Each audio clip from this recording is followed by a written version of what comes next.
السلام علیکم ورحمت الله وبرکاتو. دا ویډیو دې باره کې ده چې کومو کسانو مرګ سعود کې چې اوس کومې ایم اس او پی ایچ ډي دپاره چې ماجستر او دکتورې دپاره اپلاینې شروع دي چا کړي، نو هغه به خپل سټیټس په دې طریقه باندې ګوري.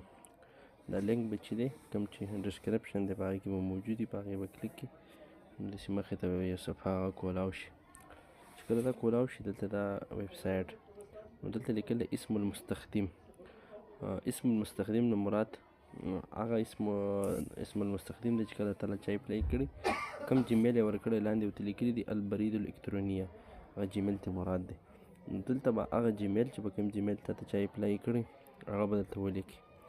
لاندې کلمة المرور، کلمة المرور نه مراد اصل کې پاسورډ دی، نو دلته به هغه پاسورډ ولیکي چې کوم پاسورډ تعالی چا اپلای کړي او اپلای کې تعالی کوم اکاونټ جوړ کړی په هغې کې کوم پاسورډ ورکړی، نو هغه به دلته ولیکي. اکثر کسان د دې کې غلطیږي، هغه رالګي د خپل جیمیل چې کوم اکاونټ یې جوړ کړی د هغې پاسورډ دلته لیکي، نو هغه بیا نه کولاویږي، نو بیا ورته مسله راځي. دې نه مراد هغه پاسورډ دی چې کومو کسانو تاسو ته اپلای کړي، کوم پاسورډ یې درله درکړی هغه به دلته ولیکي. لکه مثال په طور دلته ما سره مخکې نه یو جیمیل، ډېرې جیمیل یې سیو دي، تاسو به دلته ولیکئ. چې کله یې ولیکي نو په خپله به دغه شانتې مخې ته هغه اپلای کولاو شي. چې کله اپلای کولاو شي لاندې راشي وګورئ، دا دی دې کس چې کومه اپلای شوې ده هغه دکتورې دپاره اسلامیات کې د اپلای ده. دا اصل کې تحت الاجرا دی، یعنې حالت چې دی تحت الاجرا. تحت الاجرا مطلب دا دی چې دې کس کومه اپلای ده هغه اوس هم په پراسس کې ده، مطلب کار پرې روان دی، یونیورسټۍ ته هغه تللي ده، پخوا کې اوس د رقم الطلب هم هغه هم دغه شو کړی دی. نو بله خبره دا ده که یو کس وایي مثال په طور زه اپلای کینسلوم، نو کینسلولی هم شي، دې حذف باندې کې بس ختمه به شي.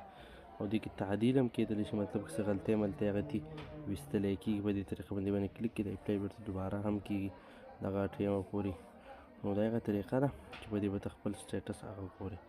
لکه باره بیا وګوره، یعنې د دې کس مثال په طور اپلای شوه، نو دغه کتلو طریقه ده، په دې طریقه باندې ته خپل اپلای هغه کتلی شي. صحیح ده. بیا دې کې مزید مخکې نورې ګوتې هم وهلی شي، خپل اپلای دنده هم کتلی شي، خو بیا اکثر بعضې کسان هغه نه پوهېږي، نو یا یې کینسل کړي یا پکې څه مسله وکړي، نو هغه اپلای بیا داسې معلقه پاتې شي.